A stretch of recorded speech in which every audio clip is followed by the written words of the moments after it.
Media Islamnet dan radio kesayangan Anda menghadirkan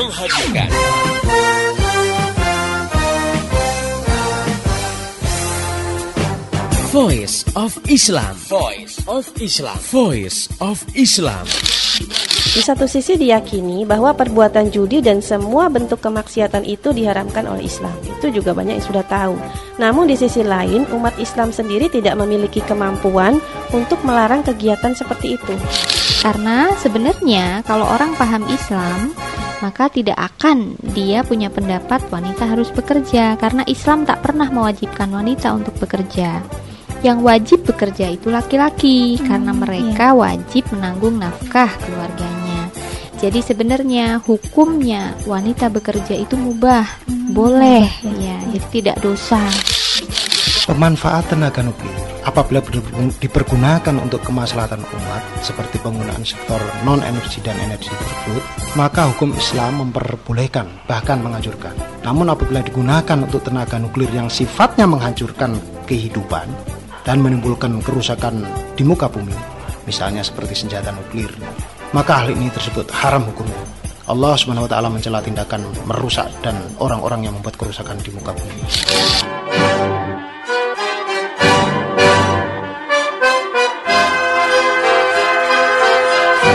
Voice of Islam.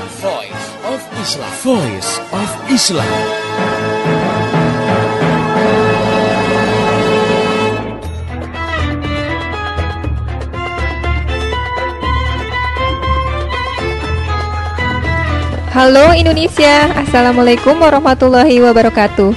Pendengar yang budiman, senang sekali hari ini saya, Bunga Salsabila, bisa jumpa kembali dengan Anda dalam program Voice of Islam. Kerja bareng Media Islamnet dengan radio kesayangan Anda ini tentunya.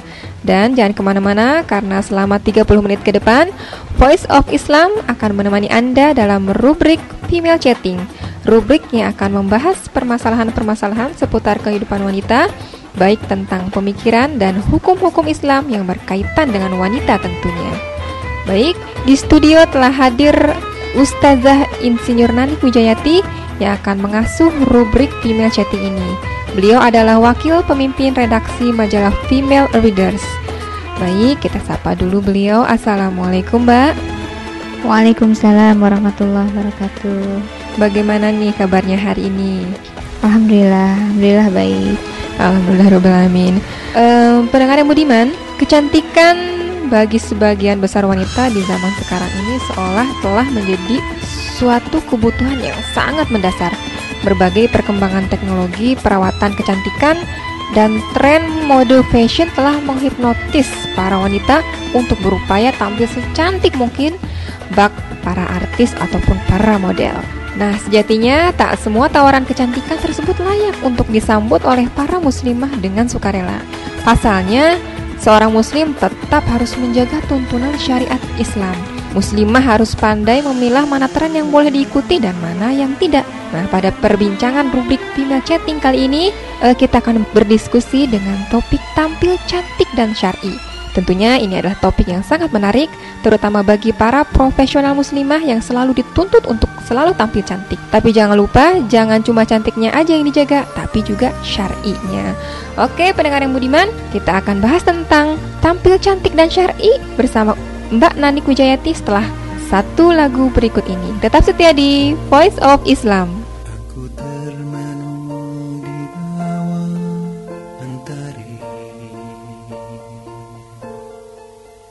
Di antara megahnya alam ini, menikmati indahnya kasihmu,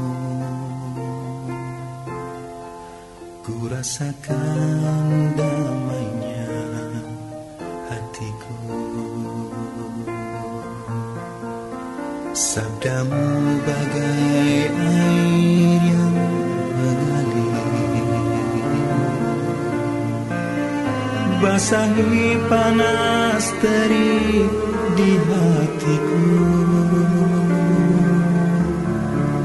menerangi semua jalanku.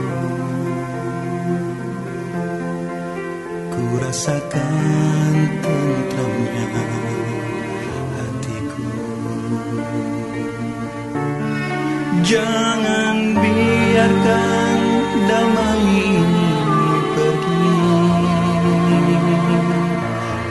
Jangan biarkan semuanya berlalu.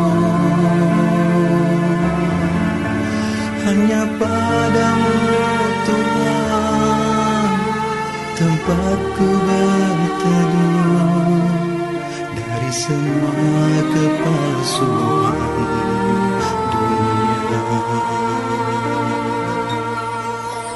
Bila ku jauh dari dirimu, akan ku tempuh semua perjalanan agar selalu ada dekatmu. Biar ku rasakan lembutnya kasihmu.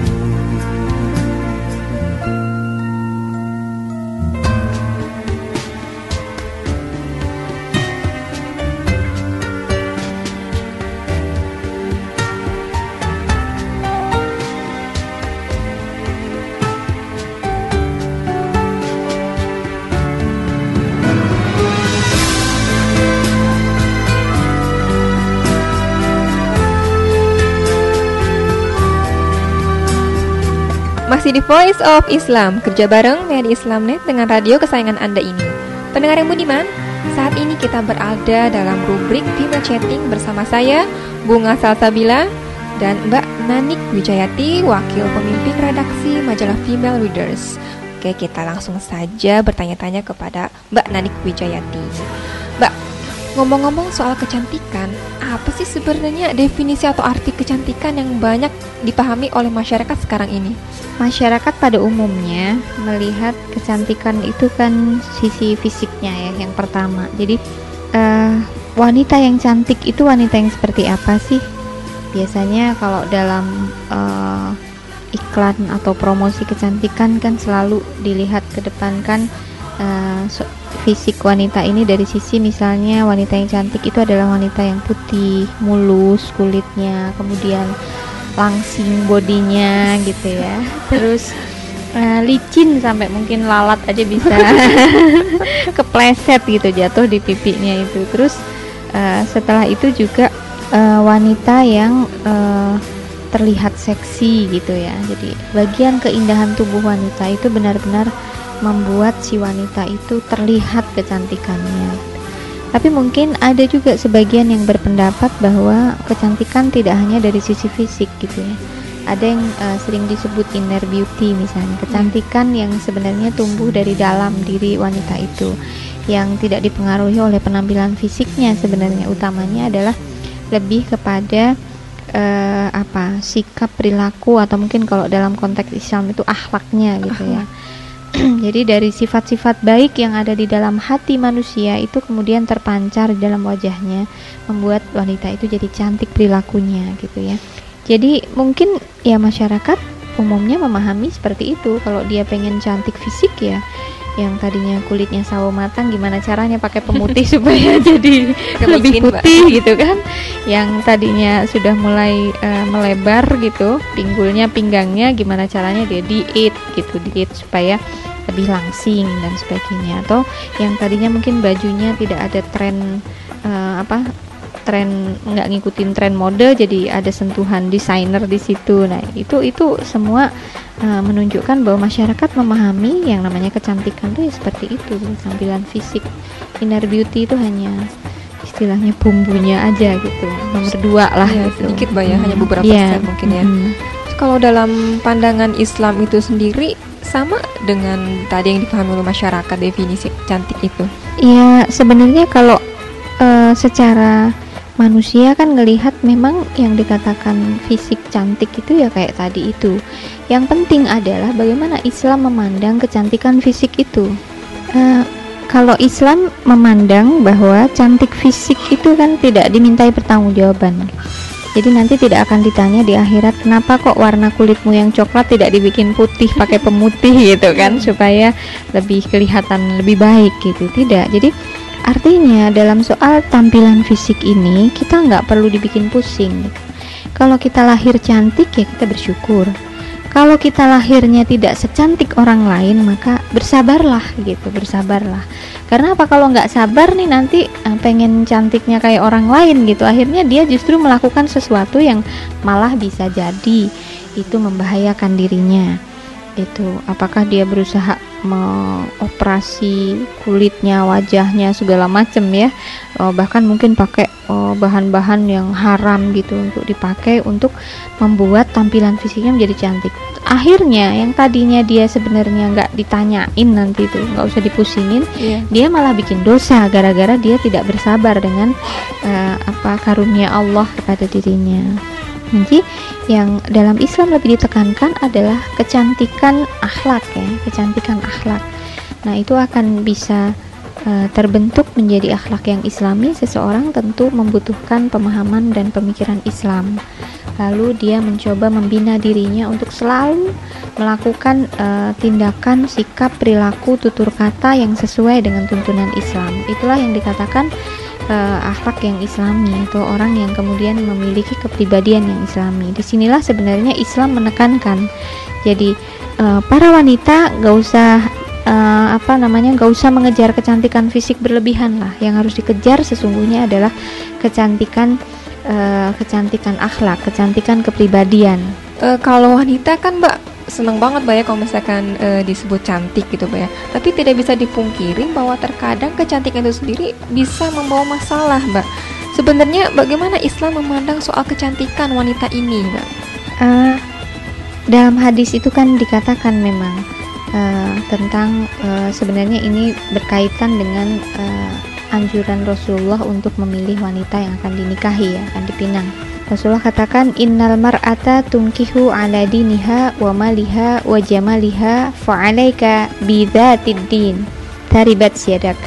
Jadi Rasulullah katakan sesungguhnya perempuan itu dinikahi karena yang pertama agamanya, yang kedua hartanya, yang ketiga kecantikannya, dan pilihlah agama karena itu akan menyelamatkan kamu.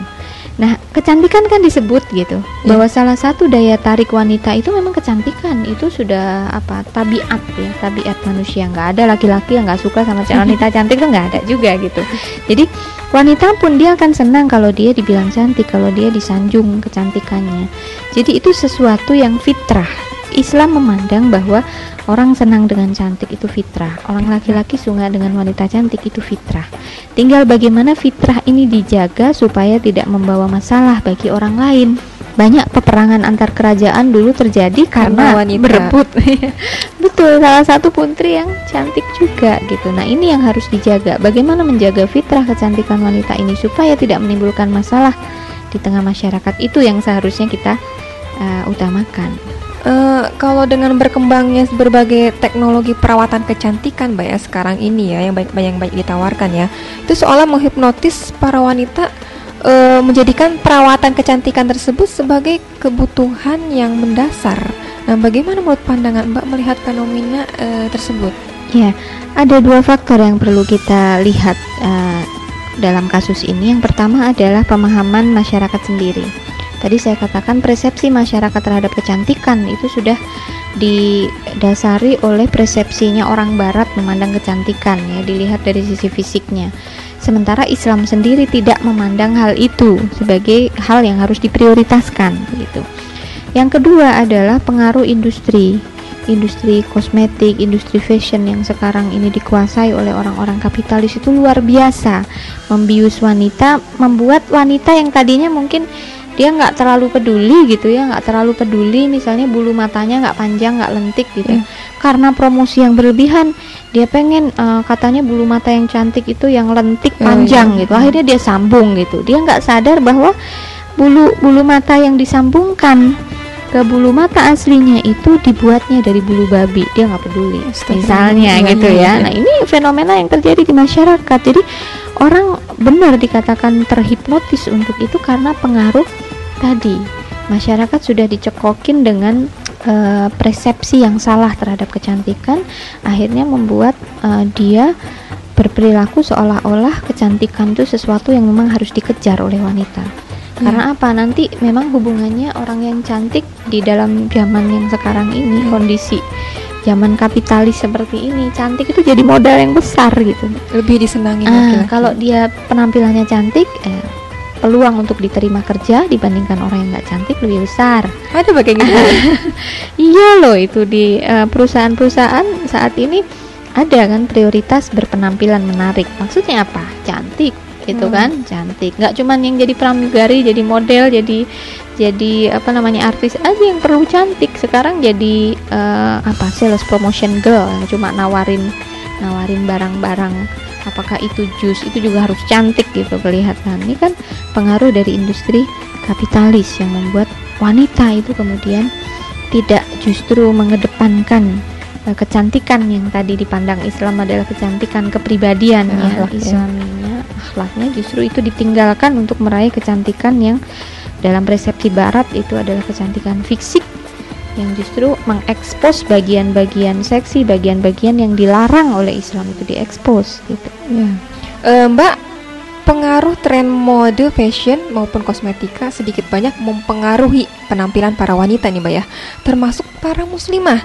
Sayangnya banyak para muslimah yang pemahaman terhadap hukum syariat Islam masih awam. Akhirnya terseret saja dengan tren yang sedang berkembang. Ini bagaimana nih Mbak?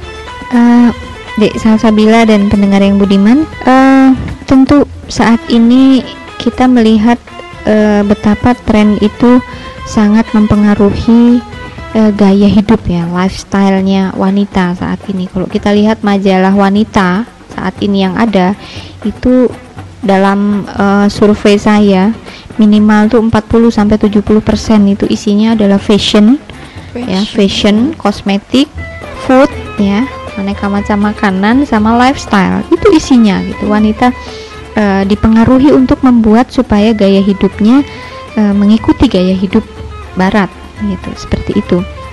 Nah, termasuk ini kemudian dimanfaatkan untuk merespon kecenderungan para muslimah saat ini.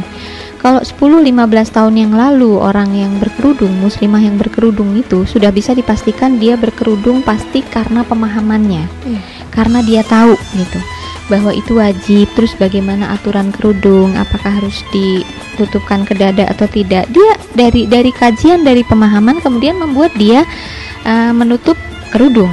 Tapi saat ini kita lihat satu kemajuan yang bisa disyukuri, bisa juga kita prihatinkan gitu ya, bahwa kemudian kerudung itu disambut oleh para muslimah, tapi lebih banyak yang dia tidak dengan pemahaman, dia hanya ngikutin karena katanya gitu ya. Di banyak pengajian itu disinggung-singgung wanita muslimah mesti pakai kerudung. Akhirnya kerudung itu sekarang di pasar itu modelnya tiap minggu ganti gitu.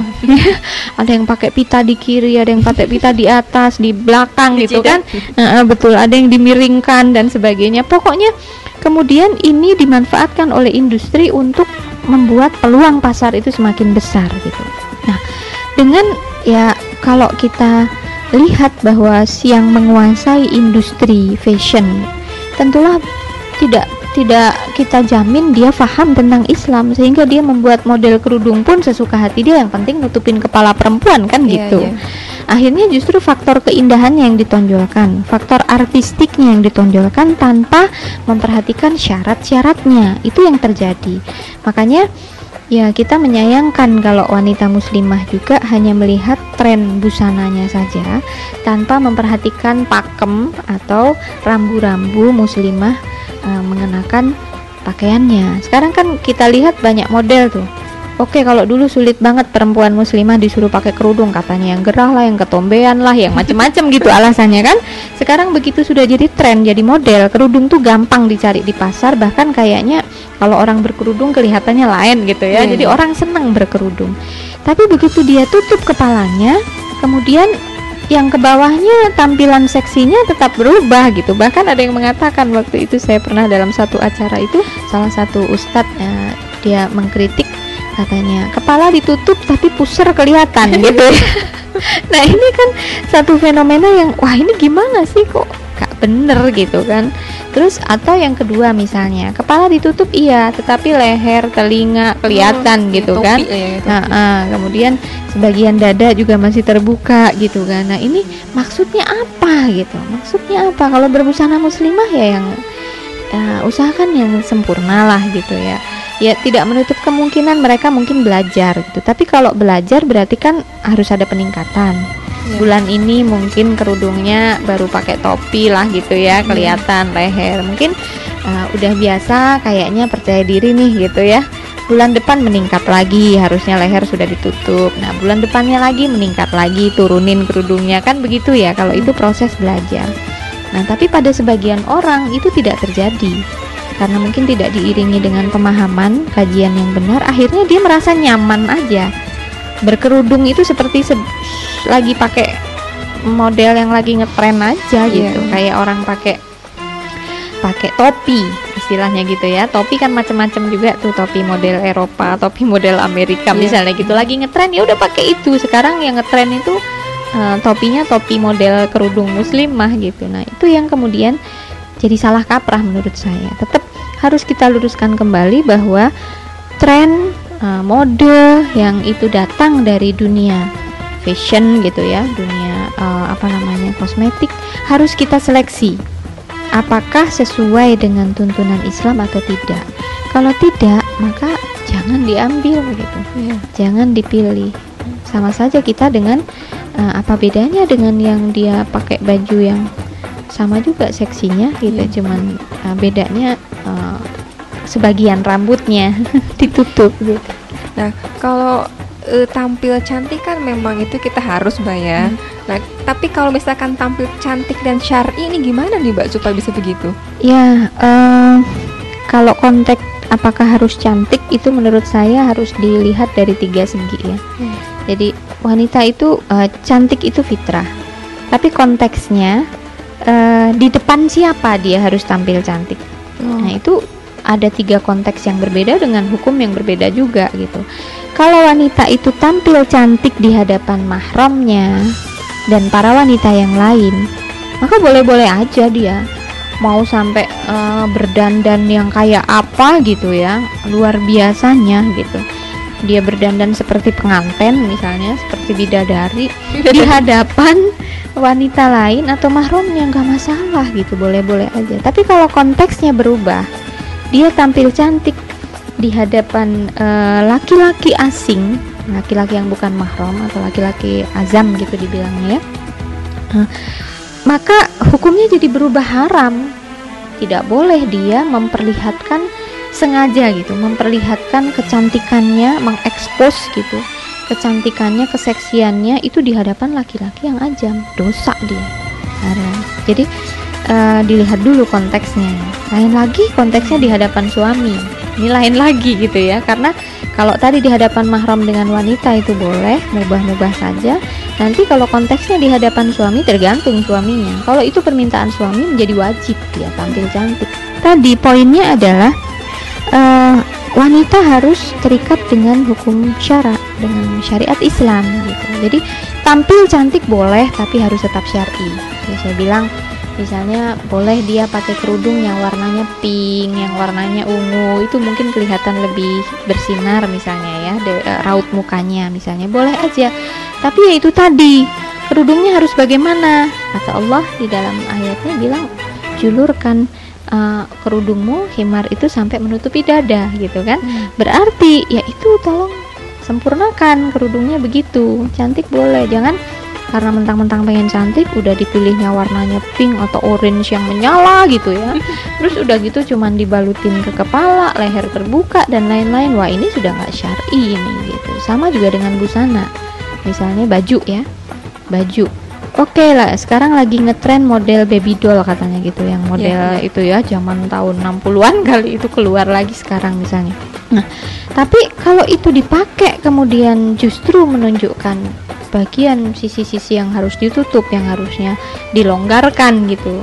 Persyaratan busana itu harus longgar, tidak memperlihatkan lekuk tubuh ya, tidak memperlihatkan bentuk kaki dan lain-lain. Kemudian ternyata tren yang sedang berkembang seperti itu, maka ya muslimah harus meninggalkan tren itu, jangan diambil gitu. Jadi tampil cantik dan syar'i berarti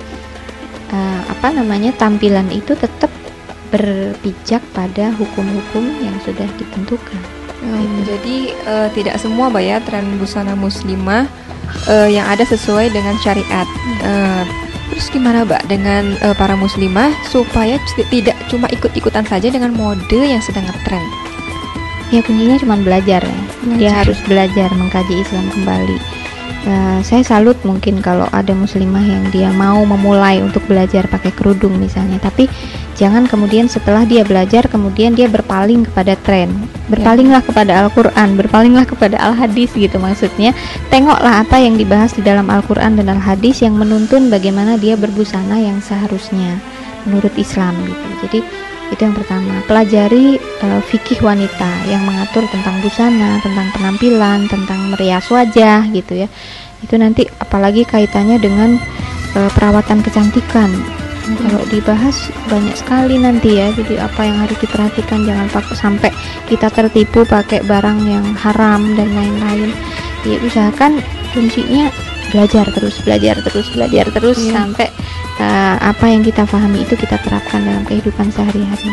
Ya, Masya Allah. Oke, pendengar yang budiman, itu tadi bincang-bincang kita dengan Mbak Nanik Wijayati tentang tampil cantik dan syar'i. Nah, setidaknya ada 2 kesimpulan yang bisa kita tarik dari pembicaraan tadi. Yang pertama adalah bahwa muslimah tidak dilarang untuk tampil cantik, namun tetap harus menjaga supaya penampilannya sesuai dengan syariat Islam. Yang kedua, hal yang harus diingat oleh para muslimah adalah jangan terlalu terobsesi oleh kecantikan yang bersifat fisik, tapi justru kecantikan yang terpancar dari kepribadian yang islamilah yang harus dimiliki. Oke pendengar, kami juga menampung usulan-usulan Anda dalam pembahasan persoalan-persoalan wanita lainnya. Anda bisa kirim surat ke radio kesayangan Anda ini atau kirim SMS ke 0856 9492 4411 atau bisa juga melalui email ke mediaislamnet@yahoo.com. Saya Bunga Salsabila dan seluruh kerabat kerja yang bertugas mengucapkan terima kasih kepada Mbak Nani Wijayati atas penjelasannya. Sama-sama. Dan terima kasih juga buat pendengar yang telah setia mengikuti acara ini. Pesan saya, sampaikan apa yang Anda peroleh dari acara ini kepada yang lain agar rahmat Islam ini bisa segera tersebar luas, termasuk di kota Anda yang tercinta ini. Dan esok hari, insya Allah Voice of Islam akan kembali hadir di waktu dan gelombang yang sama. Mari menimbang masalah dengan syariah. Assalamualaikum warahmatullahi wabarakatuh. Demikian tadi Voice of Islam.